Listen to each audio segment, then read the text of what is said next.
it me? Yeah. Hey guys, happy Thursday. You're listening to New Mommies Club podcast. I am Angelica. I'm Arianna. And welcome to our first episode. So Angelica and I met through our husbands, right? Yes. Yeah. Okay. So I'm a new mommy, right? I'm 24. I currently do have a full-time job. I'm going to grad school right now for my master's to become a licensed professional counselor to work with kids who go through trauma. So that's about me. What about you, Angelica? I always feel like that's such a broad question because just right now, I just started. So I became a mom 6 months ago. So I had my son in August. So now I'm still in the phase of figuring out who I am outside of being a mom. But other than that, I'm 27 years old, and Arianna and I met, I want to say, about 3 years ago, maybe? Yeah. 3 years ago, through mutual friends. So first our husbands, of course, became friends, and then we were introduced to each other, and we hit it off perfectly. So who am I? Who is Angelica? I like to read a lot of psychological thriller books. I love makeup. I love going for walks. Not too much in my fitness game, although I would like to. And yeah, that's just about who I am. My husband and I, You're good. my husband and I got married we got married in 2020. So you can imagine how crazy that was planning all of that. But it's been now 3 years. And so I had been on birth control for about 5 years. And then I decided to get off back in October of 2021. And then 3 months later, I fell pregnant. And we were obviously trying. So we just wanted to start this podcast because us as new moms, there's a bunch of different things that we go through and different phases with our children, different milestones. And so we just want to be able to create a safe space for moms that are going through the same thing as us, especially with Arianna in the newborn phase currently. She's in the thick of it. Yeah, I had my daughter 3 weeks ago. I forgot to mention that. Yeah, so she's killing it right now. I'm sure you can, if you are a mom, you know the sleepless nights that come along with having a newborn, the every 2-hour feedings. So we just got through that. I want to say obviously my son is 6 months now, but we just got through like some sleep training and might get some criticism from that. But needless to say, sometimes sleep training can be good for babies, especially for moms and for parents. If you're missing out on sleep, I think that it's important to be happy and to be well rested so that you can have the best attitude and best quality time with your child. So anyway, I'm going off on a tangent, but today's topic, we wanted to go over our pregnancy experiences, and just kind of go a little bit in depth in that. I'm eating a banana, and then this is my baby monitor because my son is taking a nap.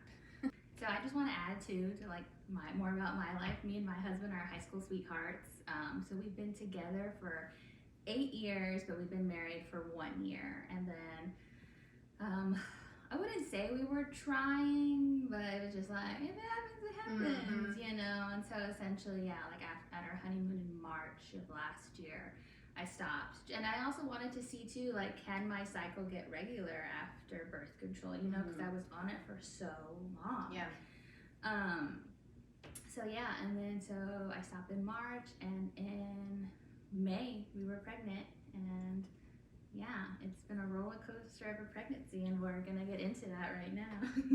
Yeah. So I mean, the same thing. I mean, it's always so hard to explain myself when I say that we were trying, because it's not like we were not trying by not being on birth control and not using any other type of protection. But it was kind of like the same thing. Like, if it happens, it happens. And the thing with becoming pregnant is a lot of the times we as moms, we put a lot of stress on ourselves, or when you're trying to become a mom, you put a lot of stress on yourself. And so when I hate to be the person to be like, oh, when you just let everything go and you just focus on the positive and you don't really try to focus on being pregnant, then it happens.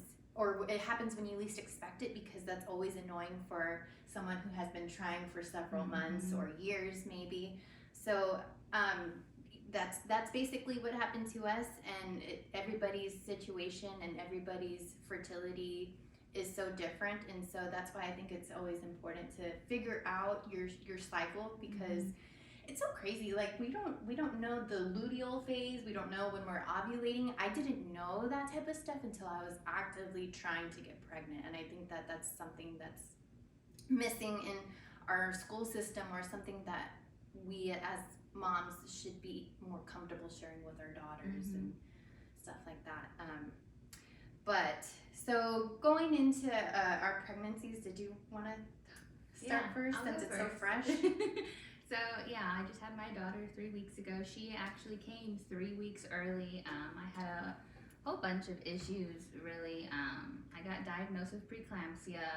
I was bedridden in the hospital. So I'll back up. So I was admitted into the hospital on January 17th, and I delivered my daughter via C-section on January 27th. So essentially how that became, I had high blood pressure towards like mostly the end of my pregnancy, and the way the doctors explained it were basically saying my body was kind of rejecting my daughter, so causing all these flare-ups in my own body. So essentially I got admitted into the hospital because they wanted me to be bedridden, so I did that. My first day I had to pee in a bucket for 24 hours, and it was so kind of embarrassing at first because I had to call the nurse every time I peed, because she had to dump my pee in a bucket. So same thing for number 2, or just? No, just for pee. Oh, okay. Thankfully. No, because I did go number 2, and I was like, do you need that? She goes, no, we're good. I was like, okay. She said, we're not collecting that. Yeah. So, after that, that's when they also basically officially diagnosed me with preeclampsia, because something in my pee was high. I don't remember, but that's essentially how I got diagnosed. And then same thing, my daughter was breached the whole pregnancy. She did not move.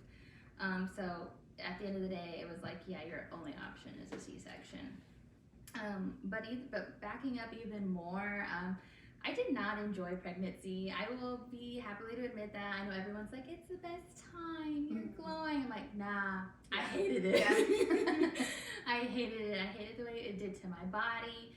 And I've always been on like the bigger side. I'd say I'm more plus size. So even before pregnancy, I was dealing with, that body image. And then being pregnant, I was like, oh my God, I'm a fat cow.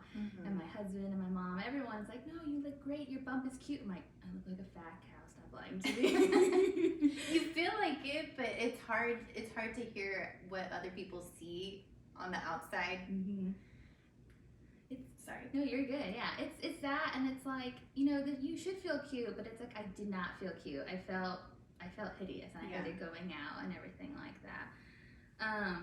But besides that, I had hip pains. I almost saw an urology, I think is what they're called, like the pregnancy chiropractor thing. Oh, okay. Yeah, because I was having hip issues too, and so my OB told me go see, but I kind of just did what she said, to like either get like a softball or something to like roll out, or my husband would hold me, and I'd like basically squat all the way down to the floor and go like side to side. Yeah.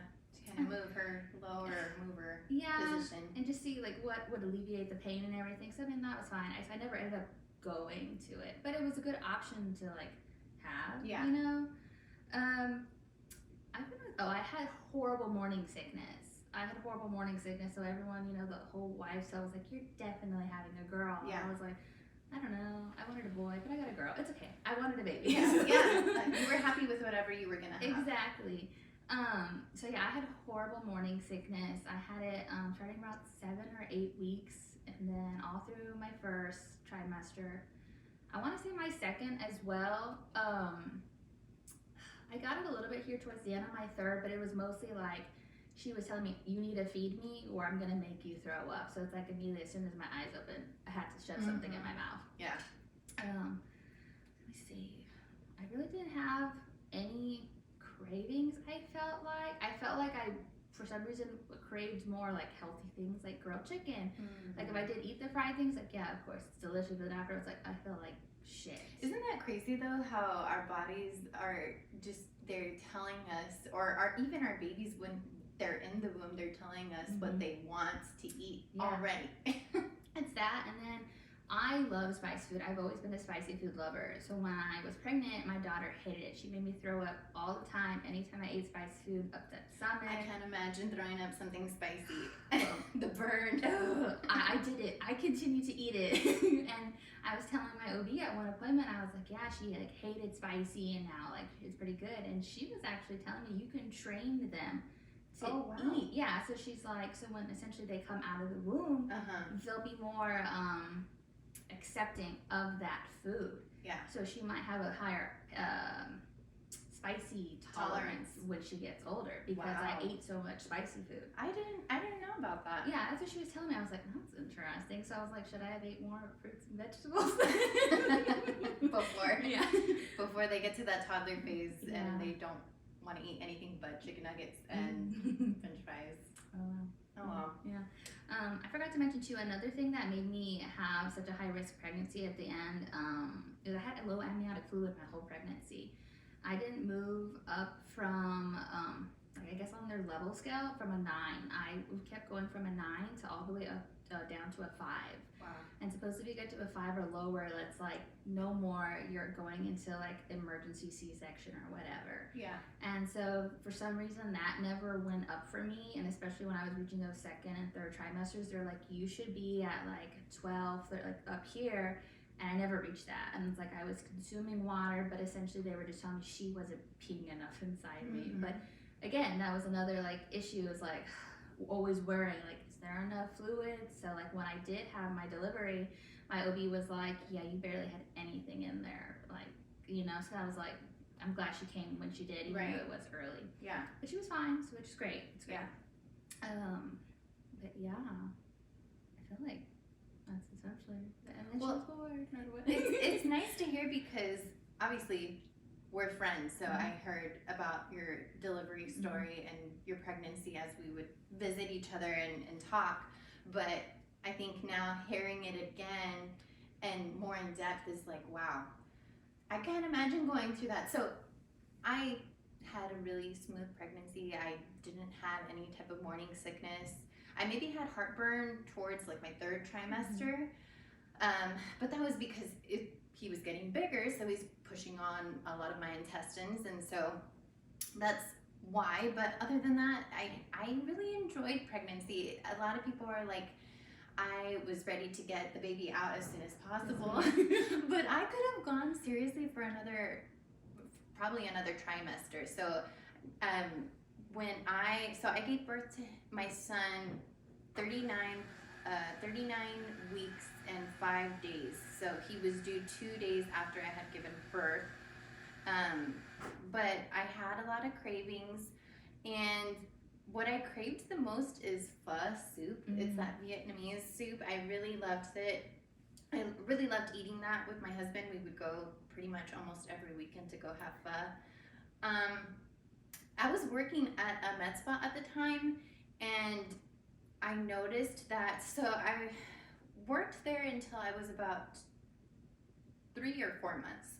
So it just wasn't it. Like, I wasn't given proper lunch breaks or breaks in general. So they needed to have somebody constantly manning down the spa. So that's essentially not good for, especially a pregnant woman, when you have like a certain grace period before you're super starving until you feel like you're gonna pass out. And so I just noticed that it wasn't gonna work out that way. So I found a job. I started working from home, and this job I was working in customer service. So I was getting a bunch of phone calls of customers that weren't too happy, and so that was another battle within itself, because I was very emotional and anything could drive me over the edge as a pregnant woman. So it was hard to keep my cool sometimes, but it was was a luxury being able to work from home, because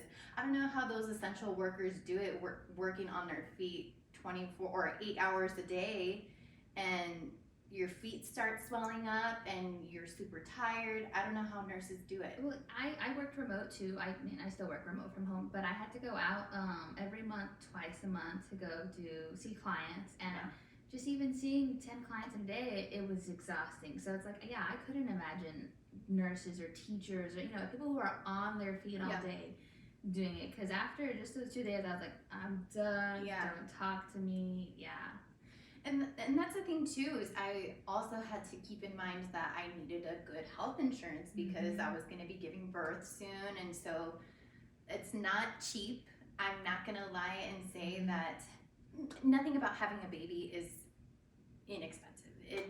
You do have to make sure to budget properly before, and make sure you have enough saved so that in case of anything happens, you always have that to lean on. So anyway, I loved being pregnant. No nausea. I remember towards like my second trimester, I started getting like a little bit darker nipple areas, and they started getting super sore. And they got so enlarged, my nipples. Yes. It was scary. Yeah. I've always been part of the smaller side on the boob area, and so whenever that happened, I was like, ooh, if they could stay like that, I'd be so happy. But obviously it doesn't work out like that. I gained about 50 pounds when I was pregnant because I ate whatever I wanted to eat. Also, hot take, but they tell you not to eat like cold meats, deli meats, tuna, limit your tuna intake. I listened to that for, I want to say like the first month, and then I was like, screw that, I'm gonna eat whatever I want to eat because I'm craving it. So, and if it's listeria that's the issue, then everybody would stray away from eating those types of foods. That's just my opinion, and I was fine my entire pregnancy. I know some women are able to drink a glass of wine while they're pregnant. I never did that personally. I never did. I never ate the deli meat. I limited my seafood intake, but I don't know if it's because I was considered high risk. I don't even want to say I was really high risk. I did see a specialist because my husband was missing an IVC as a child, and he has bad back issues. So that was the only reason why we were there. So what's the IVC? Is that in his heart? So it's essentially like some big vein that like puts blood down to his lower extremities. He's missing that completely. Wow. So I think his body created like another one. I don't know. So I think that's how it was explained. But that's essentially why we went. So I felt like I kind of like I listened to it a little bit more just because I felt like, what if I do something wrong, you know? Yeah. But I still drink coffee. I still had caffeine. I had one thing of caffeine a day, but yeah, towards the end when like my amniotic fluid issue was going on, and I just was water only and a cup of coffee because I need that cup of coffee. Yes, same. I didn't limit my caffeine intake. I will say that if I had a little bit too much of espresso in my coffee, then I would start feeling a little bit sick. Yeah.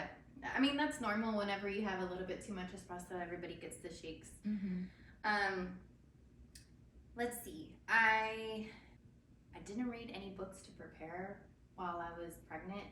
I feel this is another hot take. Sorry, No, I mean it's true because I didn't do it either. The only person I went to was my mom, and I was like, my mom's name is Yvonne. I call her Yvonne. That's just like our like funny jokes. I'm like, Yvonne, tell me everything.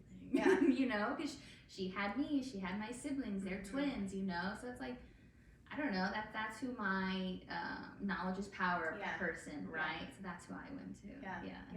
It's always nice to go to your mom because, especially since, I mean, they took care of you and you love them and you know that they love you, so they only have the best intentions at heart. Whereas whenever an outside person is trying to give you their opinion and you don't ask for it, it's like, didn't really need to hear that. So yeah, I don't think any amount of books any amount of blogs can help you prepare for parenthood or motherhood. So I kind of just went into it. But if you want to focus on a course that's going to, or if you want to focus on something, I would say focus on a course that's going to teach you CPR. I think that those are obviously essential whenever they start eating solids, but forget about the rest and just trust your gut. That is it's very true thing that happens to you. Even whenever you become pregnant, you can tell when something isn't sitting right. So going back to my birth story, I had contractions the night before, couldn't sleep, and it almost felt like I had to use the restroom with every single contraction. So, and I was using the restroom every single time without giving you too much information. So I remember telling my husband, I woke him up at like 3 o'clock that morning, and I was like, I don't know if this is contractions, or I knew it was something, but you know how when people are like, oh, you'll know whenever you're having contractions. My water hadn't broke, so I didn't know. So anyway, I told myself, if I still feel this way at 5 o'clock in the morning, then we're just gonna go to the hospital. So we had our bags packed already. I had them packed probably when I was like 30 weeks. And I was scheduled actually to be induced that Friday because I hadn't dilated at all.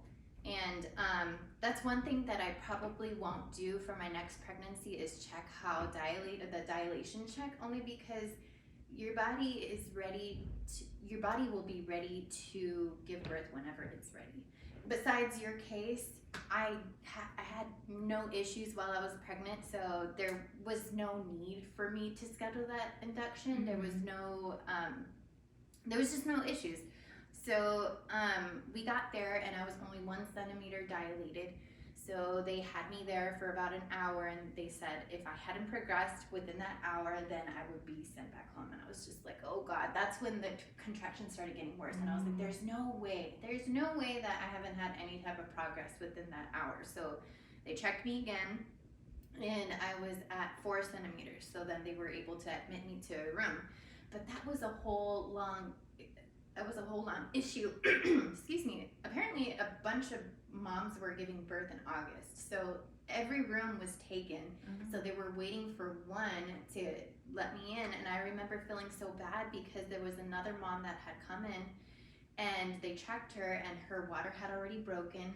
She was already 3 centimeters dilated, but because I had gotten there before her, I was able to get a room. And keep in mind, you couldn't get your epidural until they got you a room. So anyway, but I was in so much pain that all your focus is on the pain and what you can do to get it relieved. So got the room. My husband wasn't allowed to be in the room while I got my epidural, and I wonder if it's due to like husbands fainting while they see it happen, or see, I want to know that too, because I had a C-section, but I kind of had to get an epidural. You know, I got numb, basically boobed down. And same thing, my husband wasn't allowed in there, but our friend's husband was allowed in there when she got the epidurals. Part of me feels like it might be like hospital, but I wanted to know too, because when I got my epidural, I had to hold this stranger essentially because I had to bend so far down, and it's like I'd rather be hugging my husband not some random man. So I got my epidural, and she took it felt like she took 10 minutes. And so they crunch you down, they got to make sure that they find the thing in your spine to place it. And I was crunching down so long that it felt like I had a crick in my neck. Like, it was so uncomfortable. Finally, I got my epidural, and I still felt everything. Like, I still felt all the contractions. I felt everything. Like, they say that you're supposed to be numb from the waist down, but I was like, there's no way.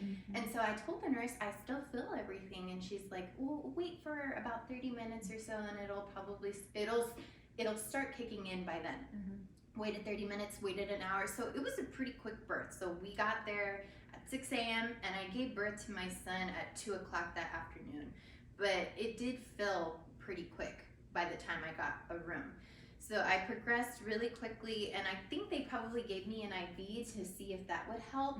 The other option was to get another epidural, which I wasn't wanting, and my water still hadn't broken. So I did not know that your water could take like a while while you're in labor for it to finally break. But I had the catheter in, and all of a sudden I just felt like I had peed, and I was like, my mom and my sister and my husband were in the room, thankfully.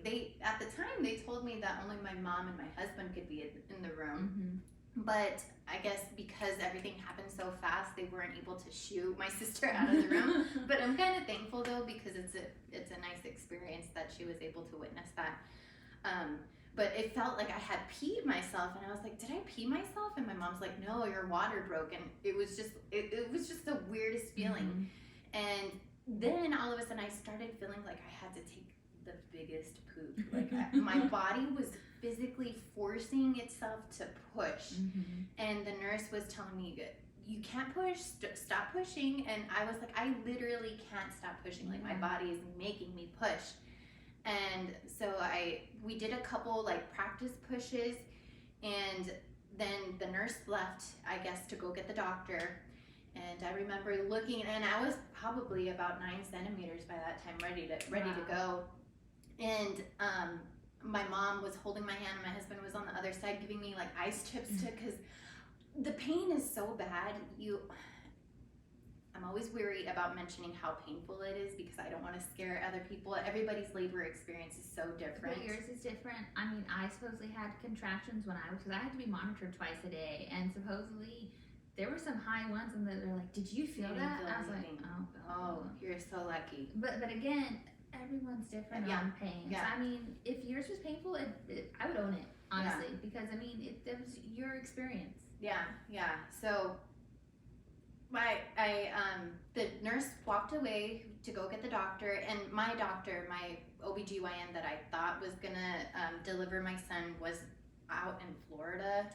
He happened to be in Florida that day, but he ended up coming back to Texas the following day, so he just missed that one day. But anyway, the doctor came in, and his head had already crowned by the time the doctor was scrambling to put on her coat, and she basically just caught him. So that's my birth story. It was really quick, but after that I felt like I was in a major car wreck. Like my head was hurting, my neck was hurting, and I told the nurse that I had this pain, and she was just like, I'll give you some ibuprofen. This is probably due to you straining from pushing. I did have to get stitched right after I had given birth because I think it was like a 2nd-degree tear, and that was also painful because I wasn't numb down there, and so she worked really quick to stitch me back up. So did you feel your catheter going in? Yes, and I felt it coming out. Okay. Yeah. Okay, that's probably another topic we might want to discuss. Yeah. I mean that because I didn't feel my catheter. I felt it coming out, but I felt like it didn't come out bad. But I don't know. I could still probably have been semi-numb. Yeah. But yeah. Yeah. So everything down there was felt. So I was finally seen by the anesthesiologist, and apparently they had punctured something within my spine that caused a spinal headache.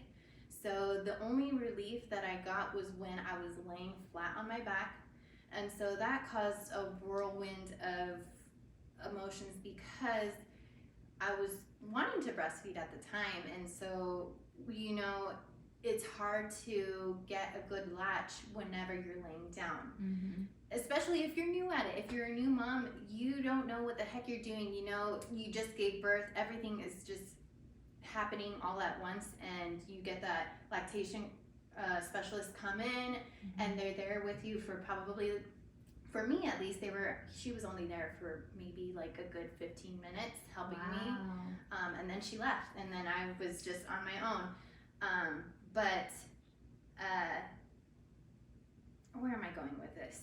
So I didn't get relief from from that spinal headache until 2 weeks after I had given birth. I had to get like a blood patch done, and so that's basically where they draw blood, they fill the hole where the epidural was placed, and that somehow relieves the headache. But then it returned again like 2 days later, so I had to get 2 blood patches, and then after the second blood patch, the headache came back the very next day.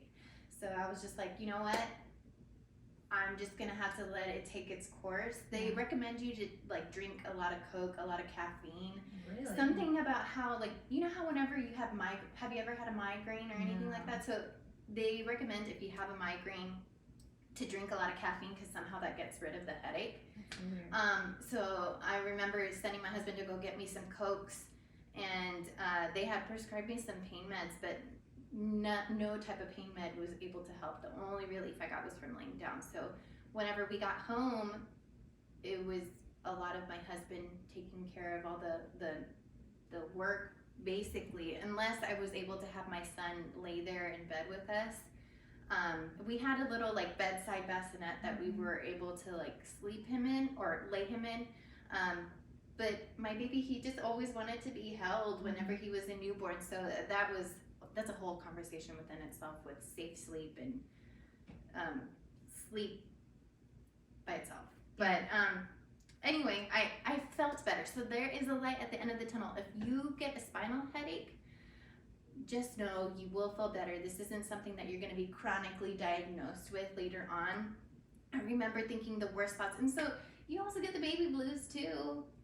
Yeah, I think that's a definite topic we are going to discuss is postpartum depression, because I think I would admit it now. I mean, I'm still only 3 weeks out, but for sure that like first week, 2 weeks, it hit hard. I think too, just being in the hospital, but again, we'll get into that. And they're so long. I don't know how you were able to stay sane. You know, I'm pretty good. I'm an introvert, so I was like, I'm gonna color, I'm gonna watch TV. I was great. But like shit, on the 29th, I think when I got discharged, they're like, you might get discharged Monday. I said, nah, I'm breaking out. Yeah, for sure. I was not about it, but I mean, I felt, I don't want to get into it. We'll get into it another episode. Yeah. But for sure, I mean, but same thing. There is light at the end of the tunnel. Yeah. I'm 3 weeks postpartum. I love my baby. I love my life now. Yeah. So yeah, for sure. And it just, like I said, it just goes in different phases of learning motherhood and learning your baby's getting to know you too. So that's another thing as well. I want to say like a couple of things that I wish, or not wish, but what I would advise, I guess. I'm treading lightly on the word advise because I'm not a medical professional and everybody's experience is different. But I will say it does not hurt to be active while you are pregnant. Unless you have any type of like physical ailment or you're specifically told to be on bed rest and not do anything too. Yeah. I mean, I agree. I tried to stay active as much as possible during my pregnancy. Yeah. So when my OB gave me like a paper to like she tracked my weight or whatever, I only gained 5 pounds my whole pregnancy. Yeah. Wow. But I was just like, is it because I was walking so much? So I'll backtrack a little bit more. So before me and my husband got married, I worked with a nutritionist essentially. So I really cleaned up my diet, the way I see food and everything like that. So I really kept, and this again, my personal experience, right? I really kept my protein up and I tried to do everything. Like I tried to walk as much as I can. And so I felt like that kind of maybe helped, you know, towards the end of like to get a good like basic understanding. Yeah. So yeah, but I only gained 5 pounds out of my whole pregnancy. That's awesome. And then when she was delivered, it was literally, that was it. So like I was like 238. And then after she was done, it was 228. And then even now, I'm less than when I first was pregnant. Amazing. So I'm like, I really think staying active during your pregnancy really benefits you. Yeah, it doesn't hurt. No. Yeah. No. I recommend if there's any type of like prenatal yoga. I personally never did it, but maybe I would try that for my next pregnancy, just to get your hips moving, get baby in the right position. And then, like Arianna mentioned, maybe seeing a chiropractor next time so that if your hips aren't, if they're all discombobulated, they can make sure that everything is aligned. And so labor is like a marathon, so you just want to make sure that you get all of those. I'm not sure what the research is behind eating dates and drinking that raspberry tea. So I asked because originally I think I was like maybe like 27 weeks. I was still on track to deliver her vaginal. My OB was like, don't worry about it. She can flip, at 35 weeks, that's when we'll be like, okay, let's look at some other options. But I asked my OB about the dates, and she's like, yes, but she's like, evolve. She's like, if you could do anything, don't do it until 37 weeks. Because supposedly it does. So I was like, I asked her, is that recommendation? Yeah, I was like, is it work? She goes, yes. She's like, but please don't do it until 37 weeks. Wow. Yeah, so. I wonder if it's because it will induce you earlier than. I guess it was more like, one of those things like, don't use your breast pump, don't have sex, things like that. But I mean, supposedly, I don't know, I never got to try it. The dates are still in my freezer. Yeah. Take a birth class. Knowledge is power. Did you do it? I didn't. Did I? See, I might not come as a credible source, but I think that me being a mom now, you can never be too prepared, and I'm probably being a little bit, what is it called whenever you're saying something and then you're saying... Hypocritical? Hypocritical, because I mentioned the whole blog thing and the books. I think I know moving forward, you're probably going to do something different for your... Yeah. So I think you could have some credit because you're like, I'm going to do this next time. You know what I mean? Yeah. So... Well, and with I didn't have any type of birth plan. I was kind of going in there blindly. Mm-hmm. I don't want to say blindly because I knew I was going to have to push a baby out of my vagina, but I guess I didn't know anything about having any type of side effect from getting an epidural. And so now that I know what the pain feels like, I won't be doing that again. I've even considered doing a home birth instead, just because the whole medical, in the US, the medical and pharmaceutical is a little bit sketch sometimes. Well, I mean, I think there's articles out there saying how the US has the worst birth rate. Because it's just shit, essentially. Mm-hmm. But I don't know, Yeah, so that's something that I definitely want to look into. Have I made my mind straight on it? Not yet, and that's only because I can't imagine giving birth and then cleaning up after. I know that there's going to be people that are going to be there to help, but I don't know. It's in your own house, so you essentially have to get rid of all the rest of the work, the dirty work. But while I'm on the topic of after or postpartum, one of the babies are crying. I think my son just woke up. Yep, he's awake. Well, I guess we'll wrap it up. Hey guys, this episode is sponsored by Bubba Kids. Bubba is a mama-owned company launched to give kids and their parents a voice, a fashionable alternative, and a more individualized option. Inspired by adult trends, Bubba is that pop of positivity our world needs now more than ever. Celebrate your child's individuality by using New Moms Club 15 at checkout for 15% off your entire purchase, plus free worldwide shipping. Again, that's New Moms Club 15 for 15% off your entire purchase. Thanks everyone for listening. Thank you. Check back next week for our latest episode. Bye.